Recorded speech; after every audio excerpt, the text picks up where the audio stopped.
প্রিয় ভাই বোন বন্ধু আসসালামু আলাইকুম রহমতুল্লাহি ওবরাকাতু। প্রিয় ভাইয়েরা আমার, আপনাদেরকে আজকে একটি চমৎকার জিনিস শেখাতে যাচ্ছি। আপনারা শিখে রাখবেন, আপনাদের কাজে লাগবে, আপনাদের সবসময়ের জন্য উপকার হবে এই জিনিসগুলো জানা থাকলে। প্রিয় বন্ধুরা আমার, আপনারা জানেন আমি ধারাবাহিকভাবে আলোচনা করতেছি কোন গাছ বাড়িতে লাগালে, কোন গাছ কোথায় লাগালে কি হয়, এই সম্পর্কে আলোচনা করে আসছি অনেক দিন যাবৎ পর্যন্ত। আপনারা সকলেই দেখেছেন, সকলে জানেন, সকলে শোনেন। প্রিয় বন্ধুরা আমার, আমি আলোচনা করেছিলাম এর আগে তেঁতুল গাছ নিয়ে, আজকে আলোচনা করতেছি খেজুর গাছ নিয়ে। এটি হলো বাংলাদেশের বাংলা খেজুর গাছ। আপনারা ভুলক্রমেও এই খেজুর গাছটি আপনার বাড়ির আশেপাশে বা ঘরের উপরে বা বাড়ির ভিটার ভেতরে কখনোই এই গাছটি লাগাবেন না। প্রিয় বন্ধুরা আমার, এই গাছটি কেন লাগাবেন না সে বিষয়টা আপনাদেরকে আমি পরিষ্কারভাবে জানানোর চেষ্টা করব। আপনারা ধৈর্য সহকারে যদি আমার ভিডিওটা দেখেন এবং শোনেন তাহলে আপনারা পরিপূর্ণভাবে বুঝতে পারবেন। প্রিয় বন্ধুরা আমার, এই গাছটি যেই বাড়িতে থাকে সেই বাড়িতে অনেকটা আল্লাহ পাকের রহমত কমে যায়। কারণটা হচ্ছে এই গাছটি হচ্ছে যে বাড়িতে থাকবে সেই বাড়িতে এরকম আসর, দেওদানবের আসর এটার উপরে নির্ভর করে। প্রিয় বন্ধুরা আমার, এটার মধ্যে অনেকগুলো কাটা রয়েছে, যেই কাটাগুলো রাসূল করিম সাল্লাল্লাহু আলাইহি সাল্লামের পায়ে ফুটিবার জন্য সবসময়ের জন্য এক বুড়ি নিয়ে রাস্তায় ফুটিয়ে রাখতেন।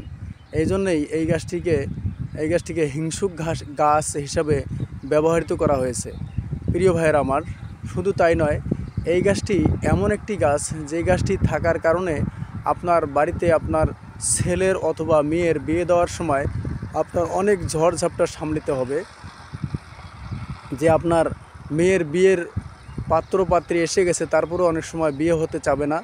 আপনার মেয়েটাকে যদিও কখনো বিয়ে হয়ে যায় তাহলে এমন বাড়িতে বিয়ে হবে সেই বাড়ির লোকগুলো হবে অনেক কৃপণ এবং কষ্টদায়ক এবং মেয়েকে জ্বালাবে, যন্ত্রণা করবে, অত্যাচার করবে।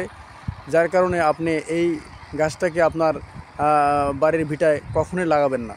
শুধু তাই নয়, এটার থেকে মানুষ অনেক সময় নষ্ট হয়ে যায়, মানুষ ধ্বংস হয়ে যায়।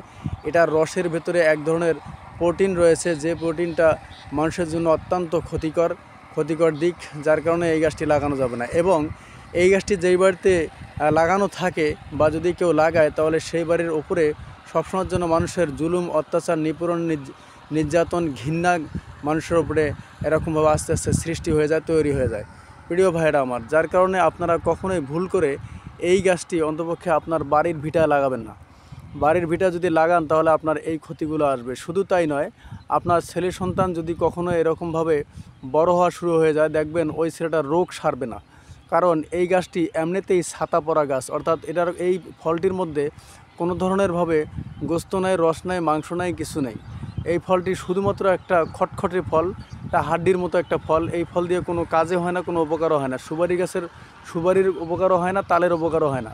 যার কারণে এই গাছটি দিয়ে কোনো ধরনের এই লাভ আপনার দ্বারা সংগঠিত করা সম্ভব নয়, আপনার কাছে কোনো লাভই হবে না। প্রিয় ভাইয়ের আমার, যার কারণে এই গাছটি কখনোই বাড়িতে লাগাবেন না। তবে আপনি লাগাতে পারেন, হ্যাঁ, এতে লাগাতে আপনার উপকারিতা যেগুলো আছে সেগুলো উপকার নেওয়ার জন্য যদি আপনি লাগান তাহলে এই গাছটি আপনার বাড়ি থেকে অন্তপক্ষে 500 গজ দূরে লাগাতে হবে, যাতে আপনার কোনো ধরনের ছোঁয়া, আপনার এই গাছের ছোঁয়া আপনার বাড়ির ভিটার উপরে বা বাড়িতে পড়তে না পারে। প্রিয় বন্ধুরা আমার, আপনি এই গাছটা পুকুর পাড়ে লাগাতে পারেন, বাগানে লাগাতে পারেন। আপনার বাড়ি থেকে অনেক দূরে যদি কোনো বাগান থাকে বা পুষ্করিণী থাকে বা কোনো এই ধরনের রাস্তাঘাট থাকে বা রেল লাইন থাকে, এগুলোর পাশে আপনি লাগাতে পারেন। তবে আপনাকে এটা কখনোই বাড়িতে লাগানো যাবে না, বাড়ির আশেপাশে লাগানো যাবে না। আপনারা ভুল করেও এই গাছটি কখনো বাড়িতে লাগাবেন না, তাহলে এই অত্যাচার, জুলুম, নির্যাতন, নিপীড়নগুলো আপনাদের উপরে আসতে থাকবে, যেগুলো আপনার সামলিতে অনেক ধরনের কষ্ট সহ্য করতে হবে, জ্বালা সহ্য করতে হবে, অর্থের ব্যয় হবে, আপনার মেয়েটা লাঞ্ছিত হবে, আপনার মেয়েটা তার শ্বশুরবাড়িতে বঞ্চিত হবে। এরকম অনেক ধরনের অত্যাচার, জুলুম, নিপীড়ন সহ্য করা লাগবে। মেহরবানি করে আপনাদের কাছে বলে যাচ্ছে এই কথাটি, আমি বিনা পয়সা আপনাদেরকে এই সাজেশনটা দিয়ে গেলাম, আপনারা আরেকজনকে এই সাজেশনটা দেবেন, এটাই হচ্ছে আর নীতি।